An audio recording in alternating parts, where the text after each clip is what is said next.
Paix et joie, shalom, shalom, bienvenue à l'heure du Christ. Nous vous saluons dans le nom précieux de Christ Jésus. Merci pour votre présence, merci de partager, d'inviter vos connaissances, votre famille à venir se connecter. Nous allons dans quelques instants démarrer ce merveilleux temps. Oui, nous croyons que Dieu fera encore, qu'il est capable de faire infiniment au-delà de ce que nous pouvons penser ou imaginer. Il accomplit ses promesses. Et ce soir, nous allons nous recommander encore à lui pour qu'il agisse dans chacune de nos vies.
Alléluia. Bien-aimés, nous prions le Seigneur pour ce moment que nous allons passer dans sa présence, au nom du Père et du Fils et du Saint-Esprit. Seigneur notre Dieu, notre Père, nous te bénissons et nous te rendons grâce. Te disons merci pour cet instant que toi-même as mis à part de toute éternité. Merci, ô Dieu, pour les trésors de tes grâces que tu déploies en notre faveur, abondamment, puissamment, au-delà de ce que nous pouvons penser ou imaginer. Merci pour le don de ton esprit qui vient nous disposer à recevoir ta parole de grâce. Merci, ô Dieu, pour cette parole qui féconde, qui germe en chacun de nous et qui produit du fruit au centuple. Nous te le demandons dans le nom excellent, merveilleux de Jésus, le Christ, celui qui règne éternellement à ta droite dans le Saint-Esprit. Amen, amen, amen. Bien-aimés, ce soir, notre thème, c'est la foi. Et la foi déplace les montagnes. Nous allons nous appuyer sur le texte de l'Évangile selon Saint Marc, le chapitre 11, à partir du verset 20. Passant au matin, ils virent le figuier desséché jusqu'aux racines. Et Pierre, se ressouvenant, lui dit, « Rabbi, regarde, le figuier que tu as maudit est desséché. En réponse, Jésus leur dit, « Ayez foi en Dieu. En vérité, je vous le dis, si quelqu'un dit à cette montagne, soulève-toi et jette-toi dans la mer, et s'il n'hésite pas dans son cœur, mais croit que ce qu'il dit va arriver, cela lui sera accordé. C'est pourquoi je vous dis, tout ce que vous demandez en priant, croyez que vous l'avez déjà reçu et cela vous sera accordé. » Parole du Seigneur. Bien-aimés, ce soir, nous voulons parler de la foi. Mais lorsque nous parlons de la foi, il est important de préciser parce que la foi peut se définir en 3 dimensions. La foi, d'abord, c'est la vertu théologale que nous recevons lorsque nous acceptons Jésus-Christ, ce don que Dieu nous fait et qui nous rend capables de Dieu, qui nous rend capables de reconnaître Dieu, qui nous rend... Rappelez-vous que dans l'Évangile, Jésus dit « Personne ne vient au Père, personne ne vient à moi si le Père ne l'attire. » Donc, la foi nous est donnée pour pouvoir reconnaître Jésus-Christ, pour pouvoir faire cette rencontre personnelle, intime, profonde, individuelle avec lui et à partir de là, maintenant, être capable de recevoir de la part de Dieu, de vivre la vie de Dieu. Et donc, la foi, cette vertu théologale, comme on nous en parle dans Romains, le chapitre 12, au verset 3, il dit « À chacun de nous a été départi, a été donné une mesure de foi. » Donc, Dieu nous communique cette foi et cette foi, le support qui conduit notre espérance, qui nous fait rentrer dans l'amour. Donc, les 3 vertus théologales, mais le point de départ, c'est la foi. Et donc, la foi prend son origine, son essence même dans le Seigneur. C'est pourquoi il est dit dans l'épître aux Hébreux, le chapitre 12, le verset 2, que celui-là même qui est le Christ, il est l'auteur, donc le principe, et le consommateur, c'est-à-dire qu'il est au départ et il est à l'accomplissement. Il est celui qui est la source et c'est lui qui mène, achève, qui mène notre foi à son accomplissement. Donc, je parle de Jésus-Christ. Et donc, nous avons cette foi théologale. Nous avons également donc la vertu de la foi théologale, mais nous avons également la foi comme fruit de l'esprit. Galates chapitre 5, verset 22. Le fruit de l'esprit, c'est l'amour, c'est la fidélité, c'est la foi. Donc, au travers de ce fruit de l'esprit, et donc, c'est ce qu'on voit en termes de foi, c'est cette foi comme adhésion totale, abandon total à Dieu, comme confiance totale à Dieu. Mais ça suppose le départ, la source, le principe, la vertu que la foi nous a déjà été donnée par Dieu lui-même et que ensuite, au travers de l'entretien de cette relation avec Dieu par son esprit, nous grandissons dans cette relation d'abandon total, dans cette relation filiale qui fait que notre confiance en Dieu grandit. Et en définitive, cette foi doit s'exprimer, se manifester, produire des effets, se démontrer, comme le dit Hébreux, le chapitre 11, au verset 1er. Et donc, nous avons en 3e lieu le charisme de la foi, 1 Corinthiens chapitre 12 au verset 9. Et donc, l'apôtre Paul nous dit que la foi est reçue comme un charisme et ce charisme de la foi nous permet de produire des miracles, de produire des signes. Et ce soir, c'est de cette foi que nous voulons parler. C'est ce charisme de la foi qui déplace les montagnes. Mais ce n'est pas ce charisme de la foi que les montagnes peuvent être déplacées dans nos vies, mais ce charisme ne peut être atteint si au préalable nous n'avons pas reçu la foi. Alors, une fois, un jour, souvenez-vous, dans l'Écriture, le Seigneur Jésus était avec ses disciples et ils viennent lui dire, mais Seigneur, augmente en nous la foi. Parce qu'ils voyaient Jésus accomplir des miracles, des prodiges extraordinaires. Ils voyaient Jésus faire des choses qui dépassent l'entendement.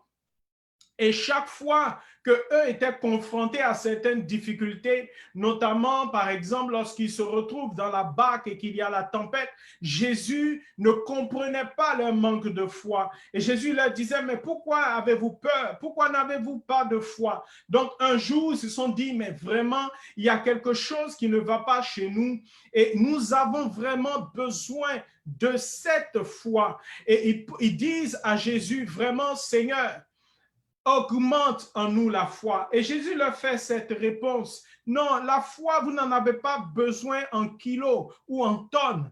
Il dit non, point n'est besoin d'avoir une grande foi selon vous. Il dit même si votre foi, elle est petite comme un grain de sénévé, comme un grain de moutarde, comme la plus petite graine qui se trouve sur la terre, comme un grain de sable, cette foi, même comme un grain de sénévé, elle est capable de déplacer les montagnes.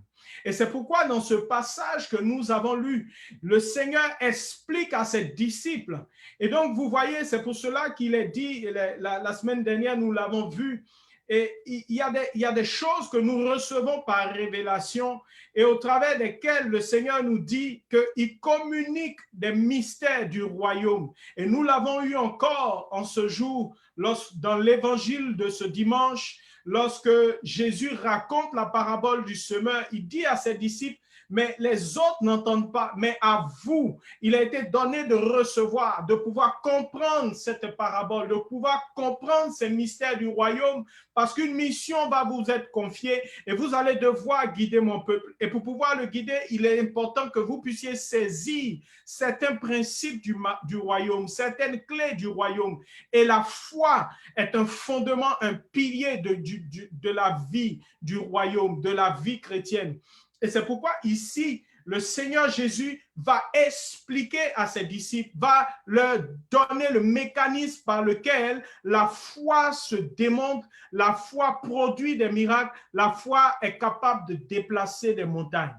Et c'est ce que je nous propose de pouvoir vivre ensemble, de nous laisser conduire par l'Esprit pour rentrer dans ce mystère du royaume, dans cette clé du royaume et saisir comment est-ce qu'au travers de la foi, nous pouvons déplacer les montagnes dans nos vies.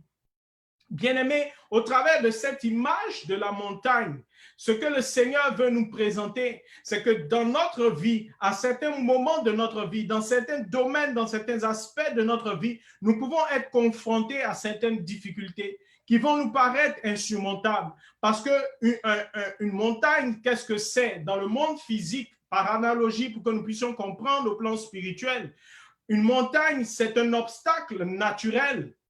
Et donc, ça veut dire qu'il est impossible que dans notre vie, il n'y ait pas de montagne. C'est un obstacle naturel. Et donc, un obstacle naturel, ça veut dire que dans toute existence, nous aurons à faire face à des montagnes. Mais lorsqu'une montagne, un obstacle naturel qui semble insurmontable se dresse devant nous, quelle est l'attitude que nous devons avoir en tant que chrétiens? Et alors, le Seigneur nous dit, au travers de ce passage, qu'il y a un moyen, un mécanisme à mettre en œuvre pour que cette montagne puisse se déplacer. La montagne, c'est donc cet obstacle naturel insurmontable, qui paraît insurmontable. Et en face d'une montagne, nous n'avons pas beaucoup de possibilités, il n'y a plus beaucoup d'options. La première option, ce serait par exemple d'essayer d'escalader la montagne. Mais nous savons tous que c'est très dangereux. Et en escaladant la montagne, on peut se faire très mal, on peut tomber, on peut perdre l'équilibre. Et en fonction de la hauteur à laquelle on se retrouve au moment où on chute, on peut se faire très mal. On peut même mourir. Et donc, il est important de pouvoir discerner quelle est l'option que nous avons à choisir lorsque nous nous retrouvons en face d'une montagne. Et donc, en face d'une montagne, on peut essayer d'escalader. Comme je le disais tantôt, c'est très périlleux, c'est très dangereux. En face d'une montagne, on peut essayer de la contourner. Mais généralement, alors que la distance peut être très courte entre le point où nous nous trouvons et l'envers de la montagne, à cause du détour que nous sommes obligés de faire nous pouvons allonger notre chemin. Et alors, on peut passer toute notre existence à chercher, à contourner cette montagne et atteindre le but alors que le temps sera déjà écoulé. Et donc, ça peut être très long d'essayer de contourner la montagne. Mais le Seigneur Jésus nous donne ici une option. Et l'option du Seigneur, c'est de déplacer la montagne. Et c'est ce que nous allons essayer de voir ensemble. Et donc, la foi dont il est question, ce n'est pas un mécanisme psychologique, ce n'est pas un enseignement de la pensée positive. Il ne s'agit pas de répéter ce n'est pas des vœux pieux que nous allons rechercher en répétant ce que nous souhaitons et en espérant que, à force de répéter ces choses, elles puissent advenir. Ce n'est pas la méthode de Coué, ce ne sont pas des méthodes de méditation, ce ne sont pas des méthodes de pensée positive. Ce dont je suis en train de parler, c'est de la foi qui a été enseignée par notre Seigneur et Maître Jésus-Christ. Il a commencé en disant à ses disciples, ayez la même foi que Dieu, ayez foi en Dieu, parce que lorsque Dieu veut accomplir quelque chose, il a une façon de procéder. Et l'évangile que nous avons vu aujourd'hui nous explique la base de cette façon de procéder de Dieu. La parabole du semeur, au travers de cette parabole, le Seigneur dit à ses disciples, mais si vous ne comprenez pas cette parabole, mais comment est-ce que vous allez comprendre les autres choses que je vais vous expliquer? Donc, au travers de ce mystère, au travers de la foi, le Seigneur montre quel est le chemin pour ses disciples, le chemin que ses disciples doivent emprunter pour pouvoir être victorieux dans la vie chrétienne. Et au travers des passages des apôtres Paul, Jacques et Jean, nous allons voir comment est-ce que ces disciples avaient reçu la compréhension du mystère de la foi et comment est-ce que, effectivement, au travers de leur vie et de leur ministère, on voyait les montagnes se déplacer. 1 Jean chapitre 5 au verset 4, il dit que la victoire que nous avons sur le monde, c'est la foi. Bien-aimé, le principe de la foi, c'est d'abord Jésus-Christ. Hébreux, le chapitre 12 au verset 2, il est l'auteur, c'est-à-dire la source. Il est l'aboutissement, l'accomplissement, la fin de notre foi. C'est-à-dire que notre foi n'a aucun sens en dehors de Christ. Et que tout ce que nous devons faire, tout ce que nous faisons, comme le dira quelque part l'apôtre Paul dans une de ses épîtres, il dit tout ce que nous faisons, nous devons le faire au nom de Jésus-Christ. Donc, chaque obstacle devant lequel nous nous retrouvons trouve son sens en la personne de Jésus-Christ. Qu'est-ce que le fait de déplacer cette montagne, qu'est-ce que cela va apporter à notre vie?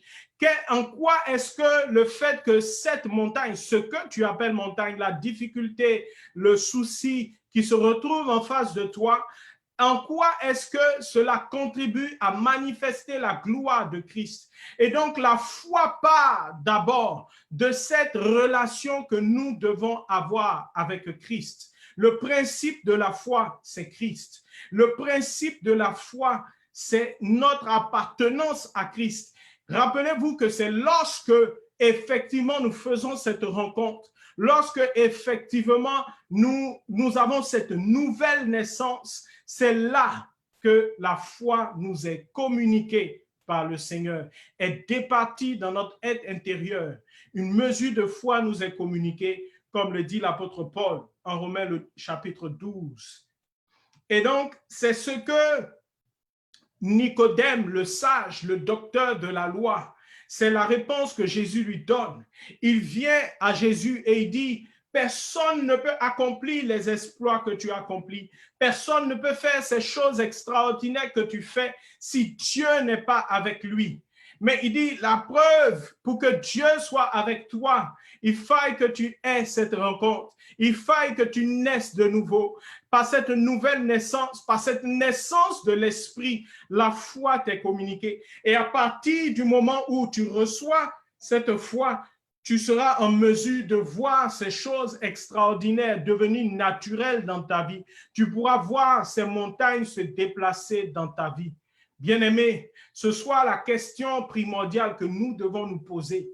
Quelle est notre position par rapport à Jésus-Christ? Est-ce que Jésus-Christ est réellement dans notre vie? Est-ce que effectivement cette occurrence s'est opérée? Est-ce que nous avons eu cette rencontre personnelle avec Jésus-Christ? Est-ce que Jésus-Christ est réellement le Seigneur et le Sauveur de notre vie? Parce que c'est en lui que nous pouvons avoir la foi. C'est en lui que nous pouvons avoir accès au royaume. Il est la porte d'entrée au royaume. Sans lui, nous ne pouvons avoir accès à la présence de Dieu. Et donc, sans lui, nous ne pouvons avoir accès au trésor du royaume. Il est important que nous puissions voir, saisir dans notre vie ce passage obligé, faire cette expérience authentique et personnelle avec le Christ. À partir de ce moment, nous pourrons marcher dans la foi.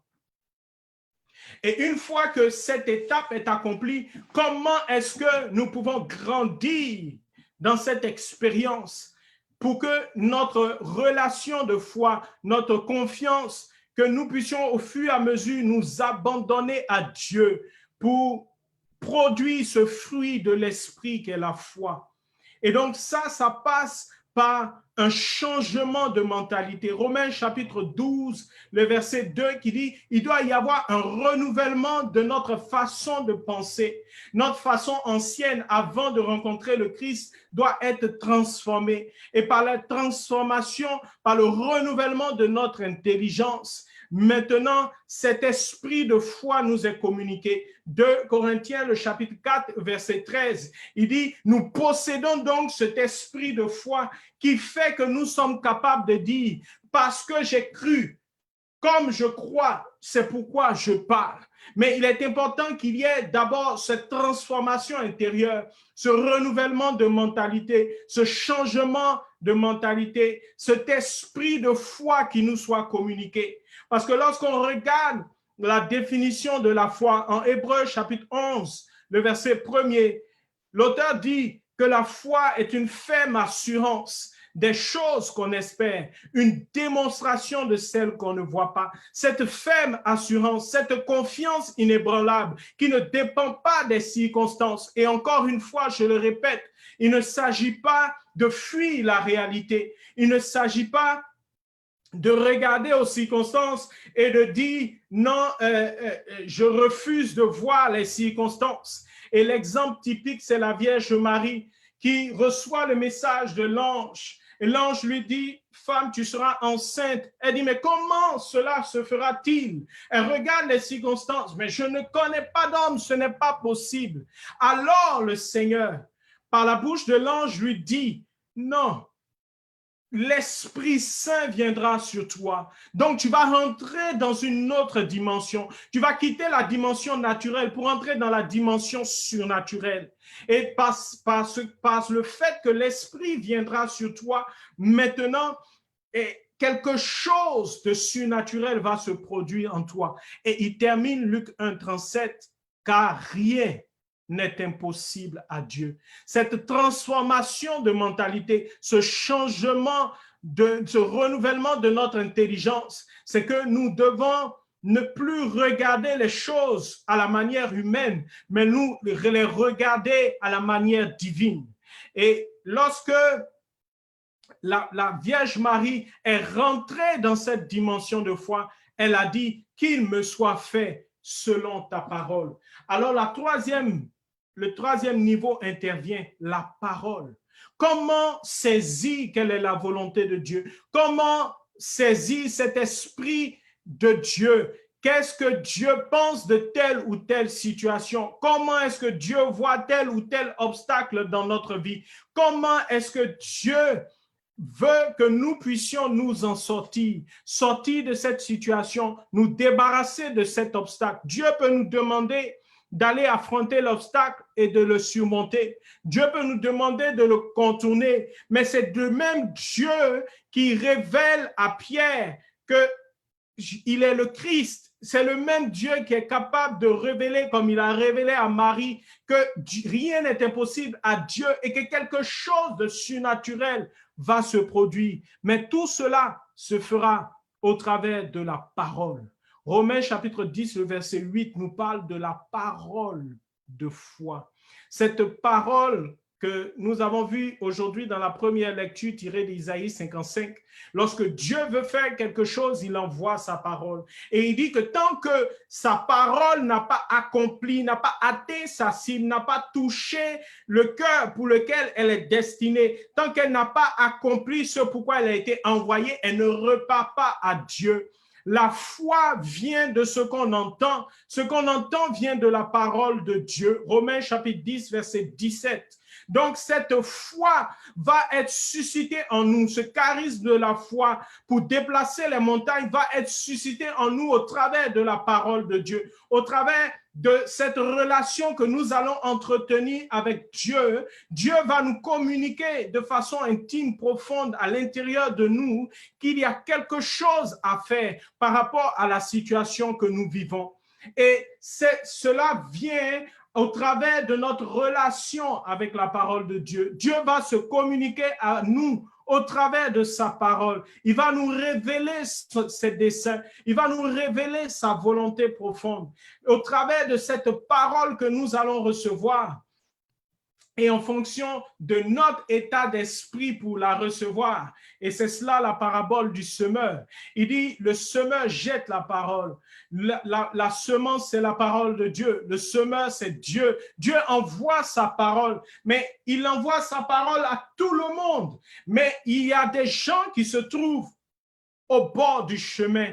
Ceux-là n'ont pas fait cette expérience que je vous ai dit qui est essentielle. Ceux-là n'ont pas reconnu le Christ. Et comme ils n'ont pas reconnu le Christ, ils ne peuvent pas garder la parole. Le diable peut venir la voler.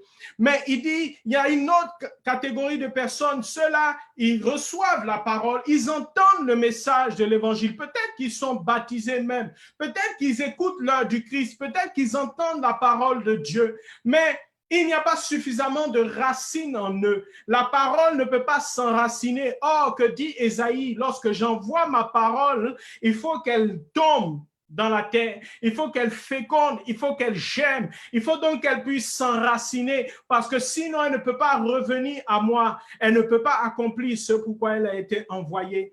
Il dit, il y a une troisième catégorie de personnes, et eux, ils entendent la parole, mais il y a beaucoup trop de soucis, il y a beaucoup trop de choses qui étouffent cette parole, et qui empêchent cette parole de pouvoir se développer, qui empêche la foi de pouvoir grandir en eux. Mais il dit, il y a une catégorie de personnes, ils sont comme la bonne terre, ils accueillent la parole, ils écoutent la parole, ils comprennent la parole. Il est important que nous puissions saisir ce que Dieu attend de nous au travers de sa parole. Quel est le mandat qu'il a attribué à sa parole pour nous, pour nos vies? Et c'est à partir de là que nous pourrons voir les montagnes se déplacer.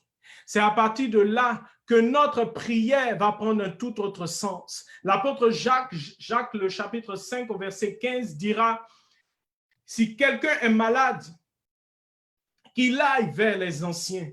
La prière de la foi. Bien aimé, il y a beaucoup de types de prières, mais il y a une prière que l'apôtre Jacques dit qui est une prière de foi. Il dit la prière de la foi guérira le malade. Donc, voici quelqu'un qui se trouve devant une montagne de maladies. Mais devant cette montagne de maladies, il y a une prière qui doit être mise en œuvre. Cette prière de foi, comment elle se fait? Et c'est cela que notre Seigneur Jésus-Christ, dans Marc chapitre 11, explique à ses disciples. Il a dit, ayez la même foi que Dieu, parce que si vous avez cette foi, vous serez capable de dire à cette montagne, ôte-toi de là et jette-toi dans la mer. Tu seras capable de déplacer les montagnes qui se dressent sur ton chemin. Mais il explique comment est-ce que cette montagne, comment ce déplacement s'opère. Il dit, c'est pourquoi, donc la conséquence pour que vous puissiez expérimenter cette foi qui déplace les montagnes. C'est pourquoi je vous dis, tout ce que vous demandez en priant, croyez que vous l'avez déjà reçu et cela vous sera accordé. Bien-aimés, ici, le Seigneur Jésus fait une distinction entre la prière et la demande. Il dit tout ce que vous demandez en priant. Donc, il y a une différence entre la prière et la demande. Et c'est là où la plupart d'entre nous, nous trompons. Bien des fois, lorsque nous nous mettons en prière, nous passons notre temps à exprimer des demandes. Mais ce n'est pas cela la prière.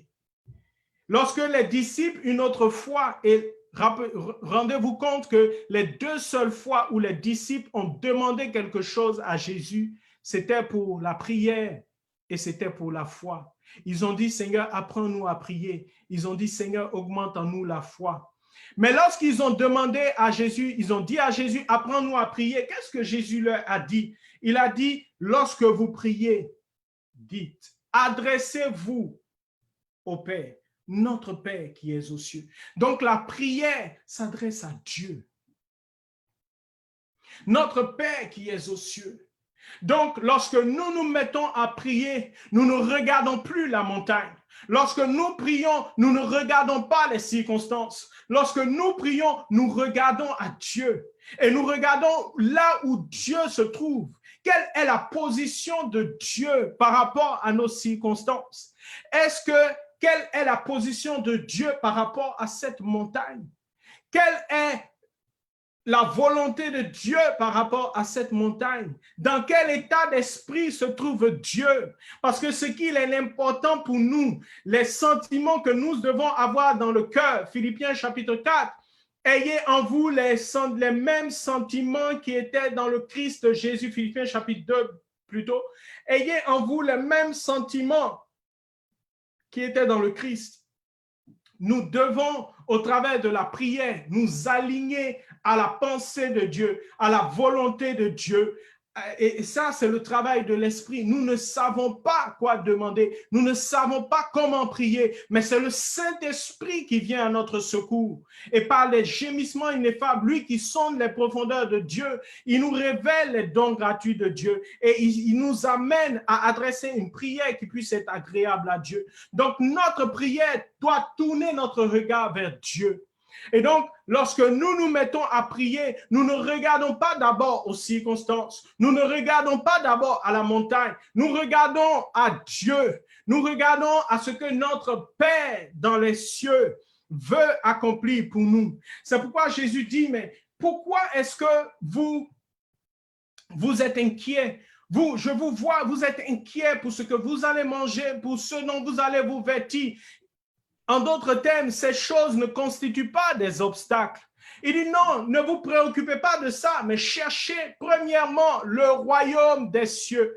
Cherchez d'abord Dieu. Cherchez d'abord votre relation, votre intimité avec le Seigneur. Cherchez d'abord cette intimité, ce renouvellement de notre intelligence, cette transformation de notre état d'esprit, cette mentalité de foi, cet esprit de foi qui nous permet de croire et de pouvoir démontrer notre foi. Et donc, la prière se tourne d'abord vers Dieu.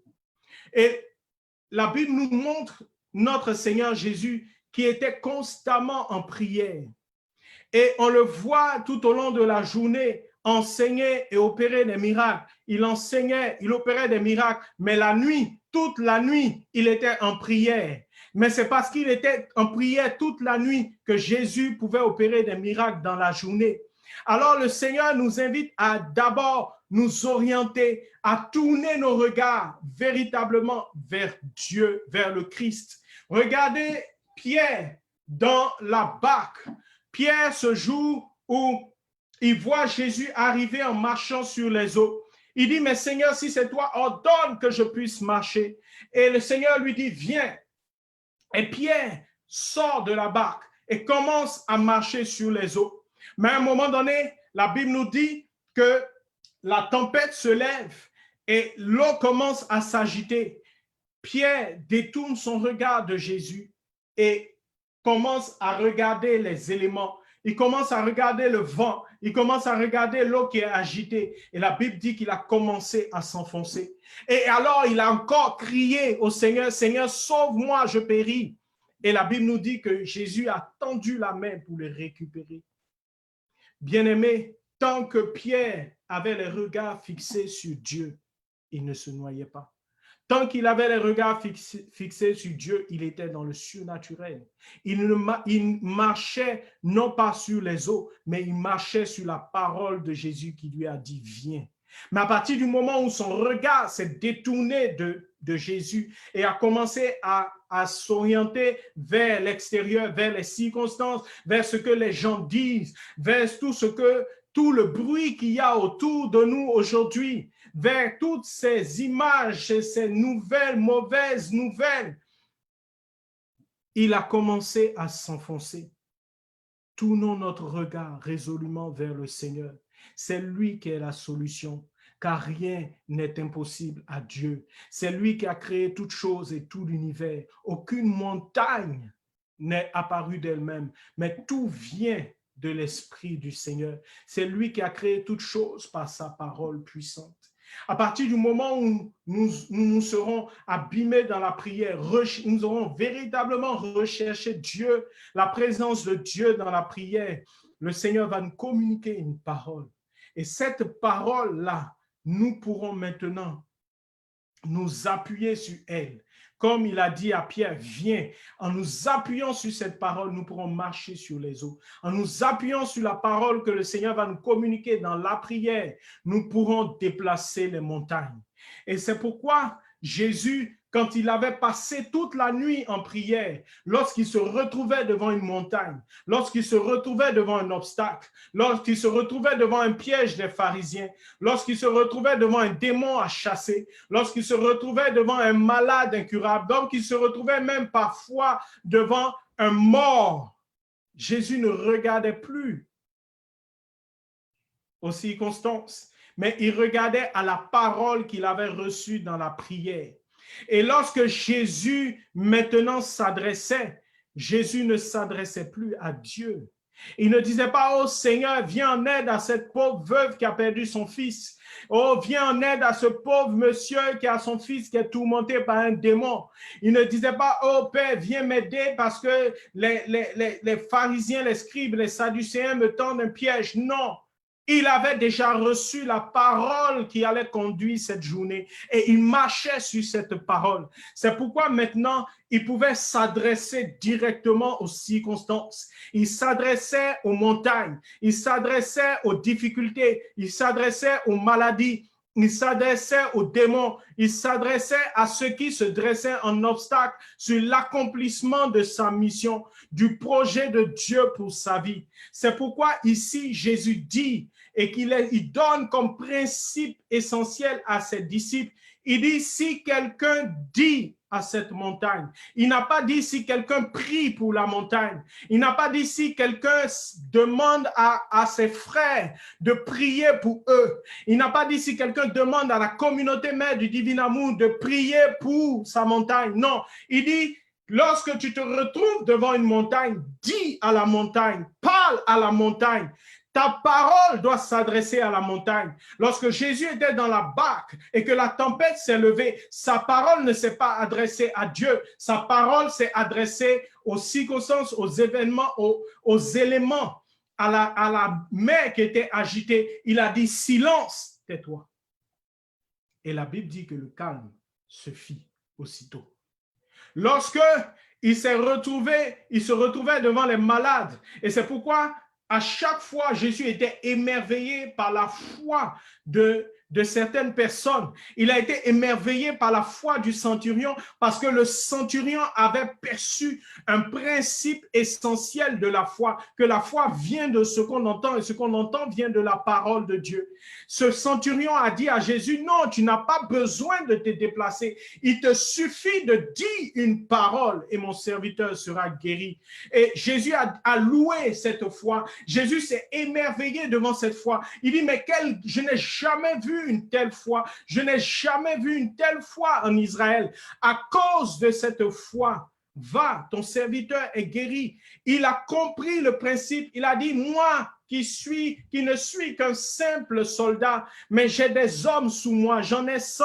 Mais ainsi je dis à l'un, fais ceci, va de tel côté, il est obligé d'obéir. Et donc Jésus, c'est ce qu'il accomplissait, parce que le Père lui avait donné le mandat pour agir sur toute la création. Et donc à chaque fois qu'il se retrouvait devant une situation, il disait à la situation. Il s'adressait aux démons, il s'adressait à la maladie, il s'adressait au corps pour leur ordonner d'obéir à la volonté de Dieu, pour que l'ordre soit rétabli. C'est pourquoi l'auteur aux Hébreux dit, la foi, c'est cette ferme assurance. La foi, c'est cette ferme assurance que Dieu est réellement Dieu, c'est-à-dire que rien ne lui est impossible, qu'il est le créateur de tout l'univers, qu'il dépasse toutes choses et que tout vient de lui. Il est la source et le principe de toutes choses. Il est l'alpha et l'oméga. Rien ne lui est impossible. Lorsque nous avons cette ferme assurance, maintenant, nous ne regardons plus aux circonstances. Maintenant, nous nous tournons vers les réalités qui se présentent à nous et nous leur parlons avec autorité. Et donc maintenant, nous pouvons dire à la tempête, obéis, tais-toi, à la maladie, quitte ce corps, au démon, pars de cette vie, sors de cet homme, sors de cet enfant de Dieu pour que la montagne puisse être déplacée. Notre Dieu veut que nous puissions parler à la montagne. Il ne veut pas que nous puissions parler, nous adresser à Dieu. Nous nous adressons à Dieu dans notre prière. Il dit, si vous dites à cette montagne, jette-toi dans la mer, si tu n'hésites pas dans ton cœur, mais crois que ce que tu dis va arriver, cela te sera accordé. Mais comment se manifeste cette foi? Il dit, c'est pourquoi je vous dis, tout ce que vous demandez en priant, croyez que vous l'avez déjà reçu et cela vous sera accordé. La clé se trouve dans ce croyez que vous l'avez reçu. Comment est-ce que nous croyons que nous l'avons obtenu? Comment nous croyons est-ce que nous l'avons effectivement reçu de la part du Seigneur? Ce dont je parle, ça se passe dans la prière. Avant de pouvoir ordonner, dans la prière, comment est-ce que dans notre prière, nous pouvons savoir que nous l'avons reçu? L'apôtre Paul, dans Philippiens, le chapitre 4, nous dit, faites connaître à Dieu par des prières, par des supplications, avec action de grâce, tous vos besoins. Et la paix de Dieu, qui surpasse toute intelligence, gardera vos cœurs et vos pensées en Christ Jésus. Bien-aimés, lorsque nous recevons un cadeau, lorsque nous recevons un présent, quel est notre sentiment intérieur? Qu'est-ce qui se passe en nous? Lorsque nous recevons un don, lorsque nous recevons un présent, lorsque nous recevons un cadeau, notre premier sentiment, c'est la joie. Nous accueillons ce cadeau, ce don, ce présent avec joie. Et la première parole qui sort, c'est merci. Merci Seigneur, merci un tel pour ce don, pour ce cadeau que tu m'as fait. Et alors, par la bouche de l'apôtre Paul ici, il nous dit, mais lorsque vous avez des besoins, faites-les connaître à Dieu par des prières, par des supplications, avec action de grâce. Père, je te rends grâce pour tous tes dons merveilleux dans ma vie. Nous disons merci à Dieu. Et il dit que la conséquence directe de ces prières, supplications avec action de grâce, c'est que la paix de Dieu, qui surpasse toute intelligence, vient garder nos pensées et nos cœurs en Jésus-Christ. Et donc, notre prière, pendant que nous élevons notre prière, nous devons recevoir cette joie et cette paix dans notre cœur. À partir du moment où nous recevons cette paix et cette joie dans notre cœur, nous pouvons désormais nous appuyer sur cette parole que nous avons reçue dans notre prière, dans le silence de notre cœur, cette parole qui vient apaiser notre âme, cette parole qui vient nous mettre dans la joie et approfondir cette assurance que nous avons reçue, ce que nous attendons de la part du Seigneur. À partir de ce moment maintenant, nous pouvons proclamer. Et c'est pourquoi je disais en commençant, la proclamation que nous faisons, ce n'est pas une proclamation, ce ne sont pas des vœux pieux. Je suis malade et je dis, je suis guéri. Non, il ne s'agit pas de cela. Ce n'est pas un mécanisme psychosomatique, ce n'est pas la méthode Coué, ce n'est pas en s'obligeant à répéter des paroles, même fussent-elles ces paroles-là, fussent-elles tirées de la Bible, ce n'est pas en répétant ces paroles que nous les amènerons à produire quelque chose. Ces paroles ne sont pas des paroles magiques. Et c'est pourquoi si vous tombez, je le dis en passant sur des livres qui vous disent, qui parlent de prières magiques, de clés des psaumes, de psaumes magiques, il faut fuir rapidement. Il n'y a pas de parole magique, il n'y a pas de prière magique. Il y a un Dieu puissant qui agit au travers de nous, pourvu que nous soyons en connexion avec lui au travers de la foi, pourvu que nous puissions recevoir de lui par l'Esprit une parole et que, en nous appuyant sur la parole du Seigneur, que nous puissions mettre en œuvre notre foi, démontrer notre foi. C'est là que nous verrons des signes s'accomplir. Et le Seigneur Jésus lui-même va accomplir cette parole lorsqu'il va se retrouver devant le tombeau de Lazare. Qu'est-ce qui se passait? Lazare tombe malade. On va prévenir Jésus. Ton ami malade, ton ami Lazare est malade, mais Jésus ne se presse pas. Il répond, cette maladie n'est pas pour la mort. Mais pourtant, Lazare meurt. Et il est même enseveli. Jésus vient 4 jours après. C'est-à-dire parce qu'il était établi qu'après 4 jours, il ne pouvait plus y avoir de résurrection. Le corps de Lazare avait été embaumé, il avait été emballé, entouré de bandelettes. Il avait été embaumé et mis dans un tombeau. Mais Jésus vient. Et les sœurs de Lazare, Marthe et Marie, viennent à lui, mais si tu avais été là, Seigneur, cela ne serait pas arrivé. Il leur répond, mais ne t'ai-je pas dit que si tu crois, tu verras la gloire de Dieu. Et arrivé devant ce tombeau, verset 41, Jean chapitre 11, on enleva donc la pierre. Jésus leva les yeux et dit, bien-aimé, il lève les yeux. Ça veut dire que Jésus, à ce moment-là, prie. Mais écoutez sa prière. Père, notre Père qui est aux cieux. Il lève les yeux vers le Père. Père, je te rends grâce. La prière dont il s'agit, faites connaître vos besoins avec des actions de grâce. Je te rends grâce de m'avoir écouté. Bien-aimé, toute l'assemblée n'avait rien entendu de la part de Jésus avant. Cela suppose qu'avant de venir, Jésus avait prié. Il dit, Père, je te rends grâce de m'avoir écouté.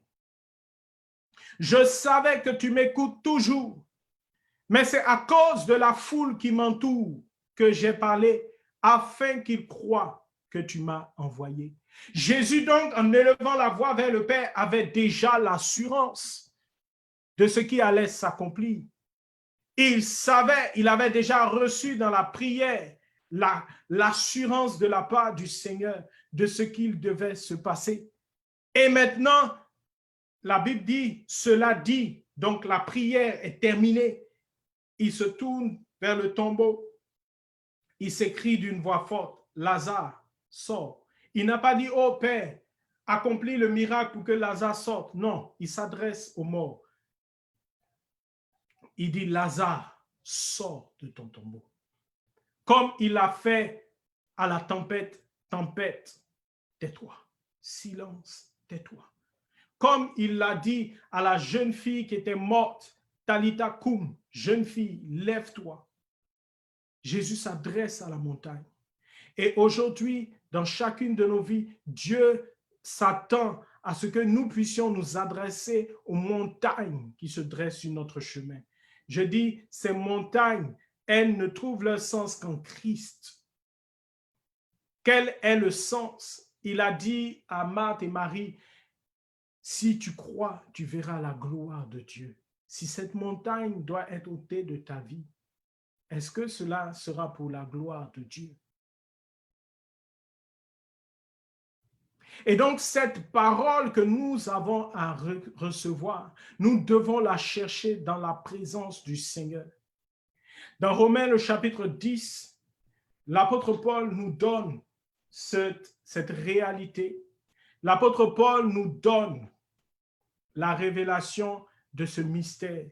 Romains, le chapitre 10, au verset 9 et 10, il dit...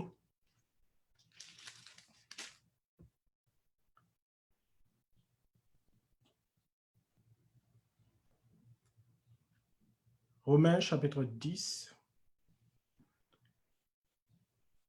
La parole est tout près de toi, elle est sur tes lèvres et elle est dans ton cœur. C'est la parole de foi que nous proclamons. 2 Corinthiens 4, verset 13. J'ai cru, c'est pourquoi j'ai parlé. Lorsque nous croyons, la démonstration de notre foi, la démonstration de notre ferme assurance, c'est la proclamation de la parole sur les circonstances. Il dit, en effet, si tes lèvres confessent que Jésus est Seigneur, et si ton cœur croit que Dieu l'a ressuscité des morts, tu seras sauvé. Car la foi du cœur obtient la justice et la confession des lèvres le salut. Bien-aimé, ce passage est extraordinaire. Il nous parle de la foi du cœur et il nous parle de la confession des lèvres. Hébreux, le chapitre 11 nous montre deux pendants de la foi. Il dit la foi est une ferme assurance et une démonstration. La ferme assurance, elle est dans notre cœur. Elle doit jaillir de notre cœur. Mais ce que l'apôtre Paul nous dit ici, c'est que cette ferme assurance, cette foi de notre cœur, elle nous donne accès à la justice. C'est-à-dire que devant Dieu, elle nous justifie. Par cette foi, lorsque nous croyons, nous sommes en harmonie avec Dieu. Mais ce n'est pas cette foi du cœur qui change nos circonstances. Ce n'est pas cette foi du cœur qui déplace les montagnes. Cette foi du cœur nous établit en communion avec Dieu. Elle nous justifie. Elle fait de nous des justes. Elle fait de nous des enfants de Dieu. À tous ceux qui l'ont reçu, à tous ceux qui ont cru en son nom, il a donné le pouvoir de devenir enfants de Dieu. Croire dans notre cœur. La foi est différente de la croyance. Croire dans notre cœur nous met en communion avec Dieu, nous met en paix avec Dieu, rétablit, restaure notre relation avec Dieu. Mais il dit, ce qui opère le salut, la démonstration qui permet de manifester, d'expérimenter la foi effectivement, c'est lorsque de déplacer les montagnes, c'est lorsque notre foi, nous sommes capables de la proclamer, nous sommes capables de confesser. Confesser, c'est-à-dire nous mettre d'accord avec Dieu sur ce qu'il dit, que nous sommes capables de confesser la vérité de la parole de Dieu que nous avons reçue. Il dit, lorsque nous confessons que Jésus est Seigneur, c'est là que nous obtenons le salut.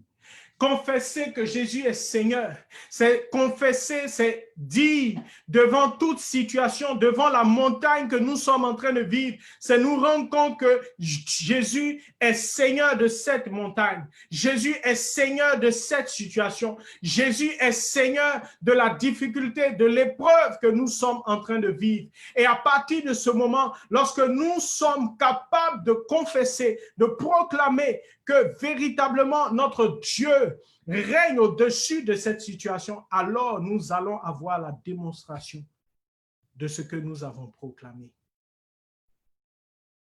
Bien-aimés, je vous raconte une petite anecdote qui m'est arrivée c'était en 2005. comment est-ce que le Seigneur va me donner de comprendre ce mystère. Un jour que je me suis senti fébrile, j'ai commencé à faire de la fièvre.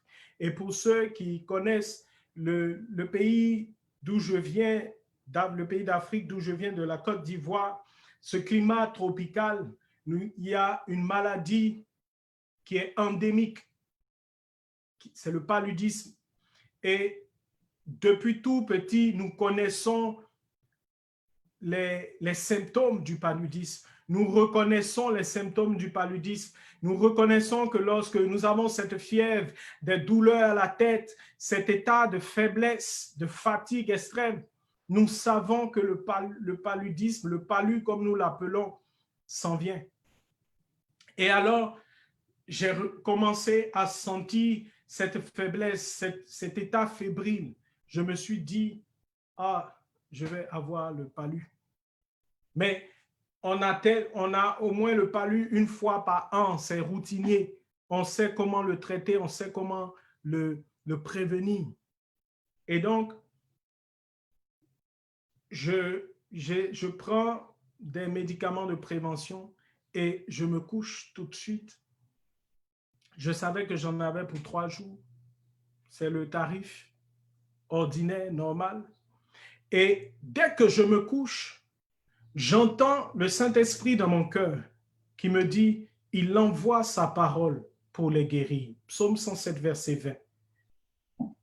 Et tout de suite, je me lève et je prends ma Bible et je commence à méditer la parole. Et pendant que je suis en train de méditer, je tombe sur, j'étais dans ma méditation personnelle, j'étais sur Romains le chapitre 7. Et je continue à méditer Romains chapitre 7. Il dit, ceux qui sont en Christ ont l'esprit de Christ. Je continue Romains chapitre 8. Et Romains chapitre 8, j'arrive au verset 11. Il dit que l'esprit qui a ressuscité Jésus d'entre les morts est capable de redonner la vie à vos corps mortels. Et quand j'ai atteint ce passage, quelque chose m'a demandé de m'arrêter. Le Saint-Esprit m'a saisi, je me suis arrêté.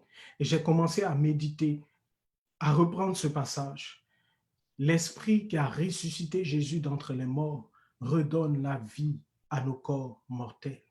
L'Esprit qui a ressuscité Jésus d'entre les morts redonne la vie à vos corps mortels.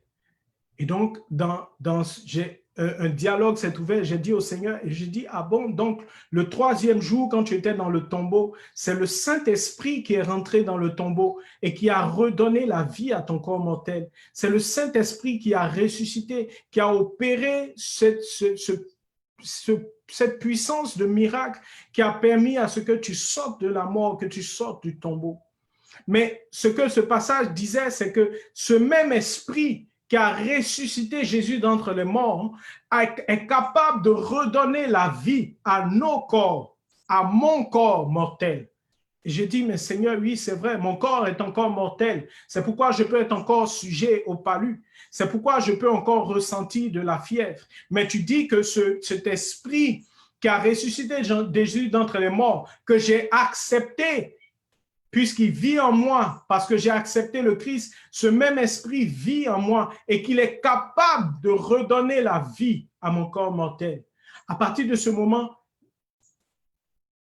la prière était terminée et je me suis adressé maintenant à la situation. Je dis, mais, et donc si l'esprit de Christ vit en moi, aucune maladie ne peut en même temps cohabiter dans mon corps, puisque l'esprit est la vie. Et donc, la vie et la mort ne peuvent pas cohabiter. C'est pourquoi j'ai ordonné tout de suite, je dis maladie, paludisme, quel que soit ton nom, quelle que soit la fondation qui se sponsorise, fièvre, mal de tête dans mon corps, je t'ordonne au nom de Jésus, quitte mon corps. Et j'ai achevé cette prière, je me suis recouché. Et quand je me suis recouché, j'avais l'impression qu'on prenait comme un chalumeau pour me passer sur tout le corps. Je sentais comme un feu qui me traversait de part en part. Et dès que je me suis relevé, il n'y avait plus aucune trace de fièvre, de douleur, de maladie, de paludisme. J'ai compris au travers de ce que le Saint-Esprit m'avait fait expérimenter, j'ai compris ce que le Seigneur expliquait ici à ses disciples. Il nous a donné le pouvoir, la foi pour déplacer les montagnes. Mais cette foi, ce n'est pas quelque chose que nous avons de nous-mêmes.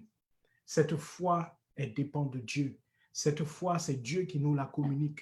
C'est par notre intimité, notre communion avec lui.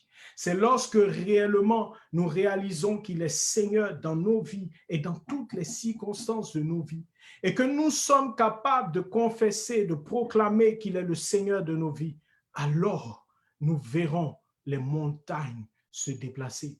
Et j'ai commencé à l'enseigner. Et je vois au travers des vies de tout le monde, parce que je ne suis pas extraordinaire, je suis un chrétien comme tout autre. Et cette promesse, elle est pour chacun de nous. Et je l'ai enseigné, je l'ai expérimenté. J'ai vu d'autres personnes expérimenter la même chose. C'est que lorsque nous marchons dans cette foi, nous voyons des montagnes se déplacer dans nos vies. Jésus a dit, demandez et vous recevrez. Cherchez et vous trouverez. Frappez, on vous ouvrira. Certaines situations demandent que nous puissions faire la demande automatiquement. D'autres nous demandent d'aller chercher dans notre intimité avec Dieu, dans notre relation avec Dieu, pour recevoir une parole, pour recevoir une révélation qui va nous donner de surmonter les circonstances. Et donc, lorsque nous recevons cette parole qui nous communique la paix, lorsque nous recevons cette parole qui raffermit notre assurance, alors maintenant, nous avons le pouvoir, nous avons la conviction pour pouvoir démontrer par notre confession, par notre proclamation, que les circonstances sont amenées à changer. Bien-aimés, ce soir, nous allons expérimenter la grâce de cette foi qui déplace les montagnes. Ce soir, nous allons ensemble élever la voix vers le Seigneur. Et je veux que tu identifies un seul sujet. Ne t'éparpille pas ce soir. Ne prie pas pour beaucoup de choses à la fois.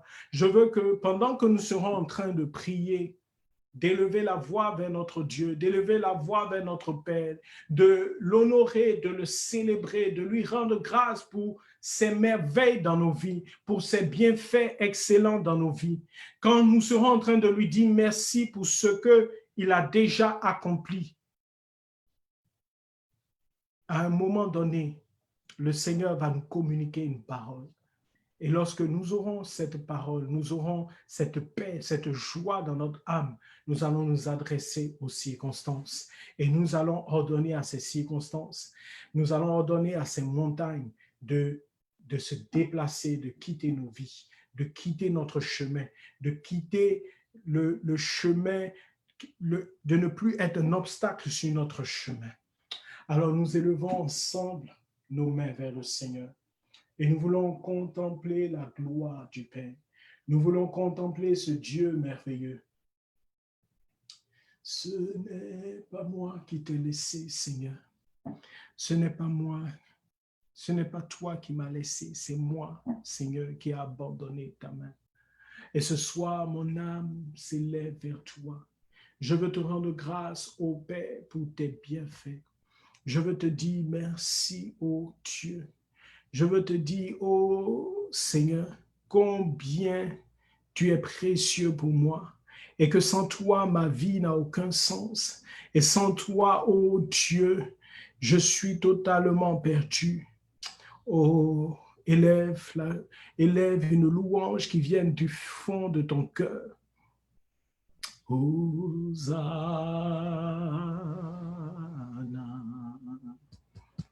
Hosanna,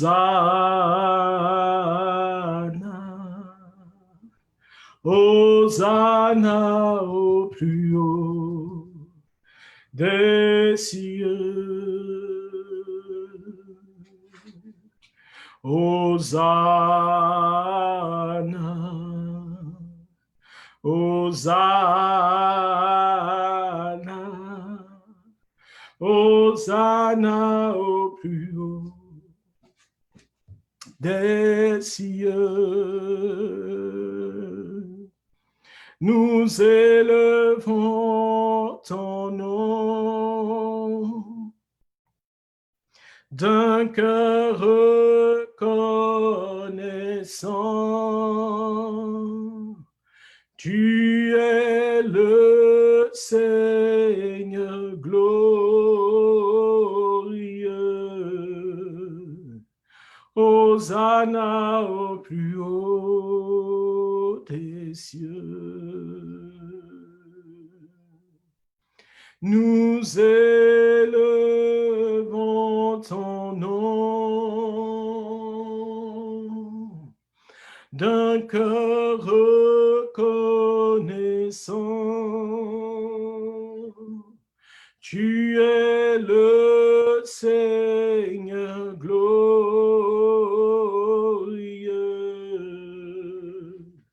Hosanna au plus haut des cieux. Bien-aimé, élève le nom de Jésus maintenant, élève ce nom merveilleux au-dessus de tous tes soucis. Seigneur, nous croyons que ton nom est souverainement élevé, que tu as reçu le nom qui est au-dessus de tout nom, que ton nom a été élevé en royauté, en domination, en autorité sur tout autre nom, et que devant ton nom, tout genou fléchit dans les cieux, sur la terre et sous la terre, même dans les profondeurs des abîmes. Seigneur, nous croyons que ton nom est plus grand que le nom de toute maladie, que ton nom est plus grand que le cancer, que ton nom est plus grand que la COVID, que ton nom est plus grand que le sida, que ton nom est plus grand que toute infirmité, que tout type de maladie, que tout type de montagne, que tout type d'obstacle dans nos vies. Seigneur, nous élevons ton nom au-dessus de tout dans nos vies. Nous proclamons que tu es le Seigneur de gloire, que c'est toi qui as reçu toute autorité, toute domination et tout pouvoir dans nos vies.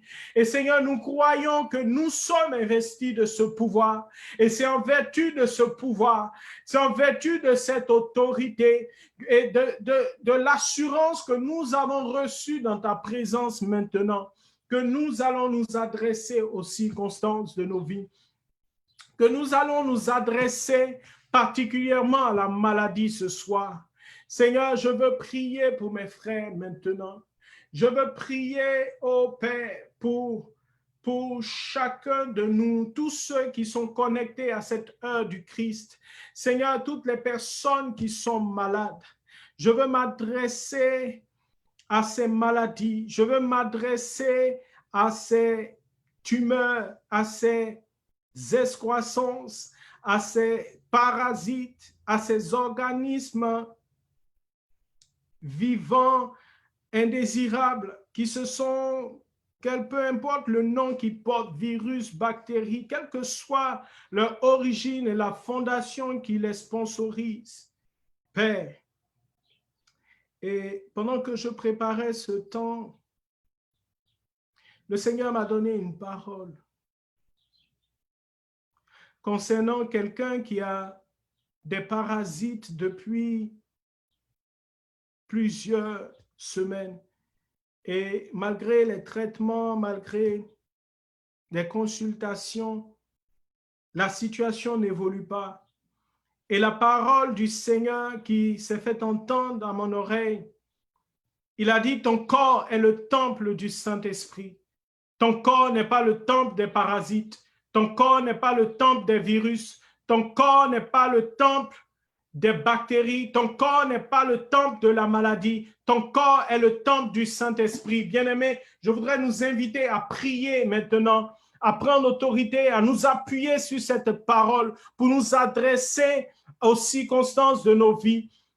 Maintenant même, j'ordonne à tout esprit d'infirmité, tout esprit de maladie, quelle que soit la fondation qui les sponsorise, quelle que soit la source, quel que soit le micro-organisme qui est à la cause, à la base de cette maladie ou de cette infirmité, quel que soit le nom que les hommes t'ont donné, que tu sois appelé parasite, que tu sois appelé virus, que tu sois appelé bactérie, que tu sois appelé coronavirus, quel que soit ton nom, au nom de Jésus, Je t'ordonne de quitter ces corps maintenant même.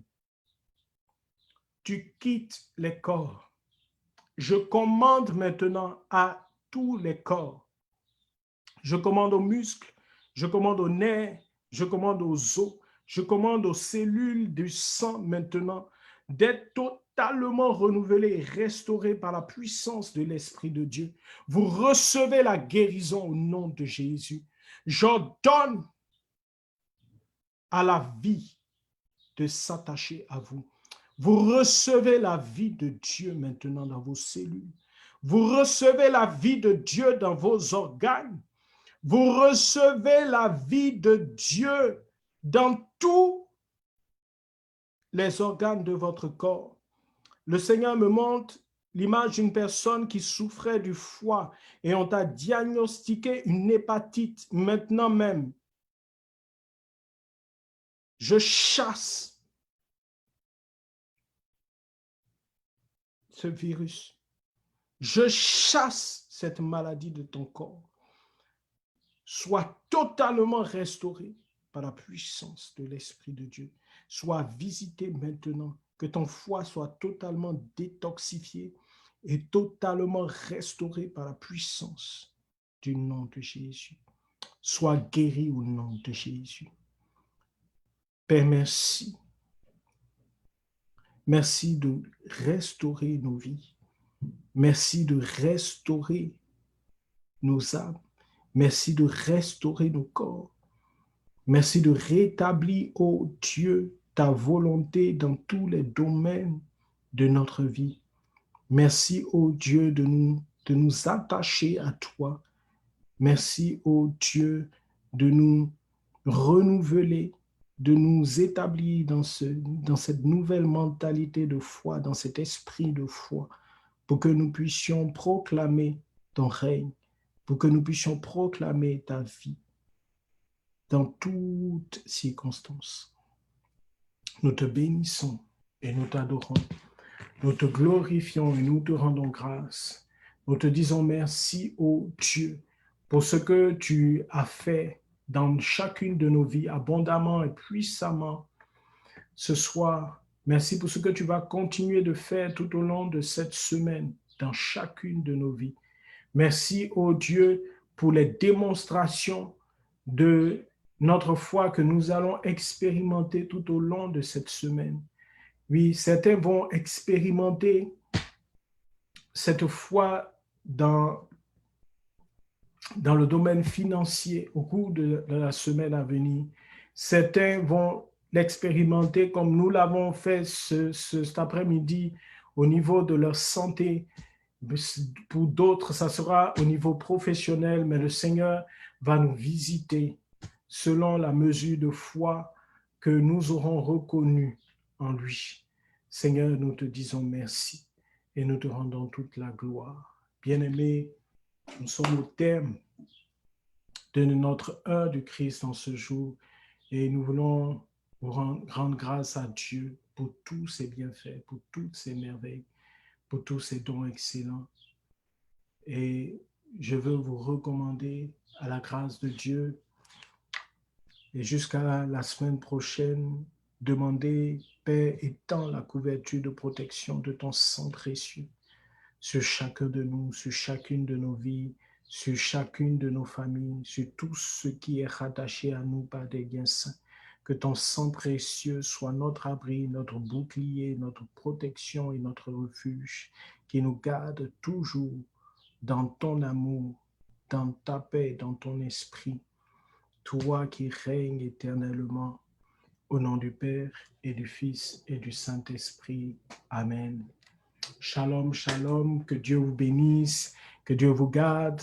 Très bonne semaine à chacun et à tous. Que Dieu nous garde.